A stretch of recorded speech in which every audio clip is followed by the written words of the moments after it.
来看屏东垦丁的街头有打伤讲哦，最近有游客反映，讲因行伫路面哦，互钢珠弹到，无人伫弹气球的单位哦，捡到钢珠。这款钢珠是甲弹气球用的塑胶珠啊无共款，警方是在调查。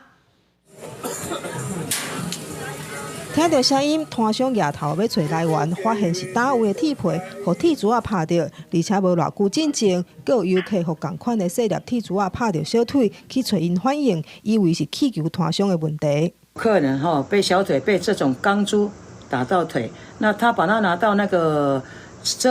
打气球的摊位去问，结果我们街上打气球的弹珠是这种塑胶小的，有这种钢珠的。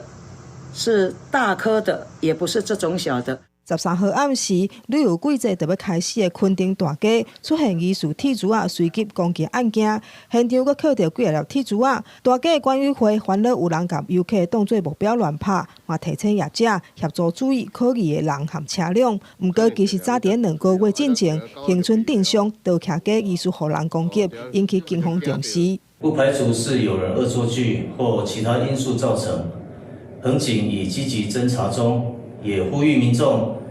勿一时兴起，以此方式恶作剧。警方无排除是有人故意创治，也是铁珠啊落伫涂骹，经过车辆逮到了后弹出来，当咧追查厘清真相，嘛呼吁民众提供线索，提高警觉。记者李双吴昭关屏东报道。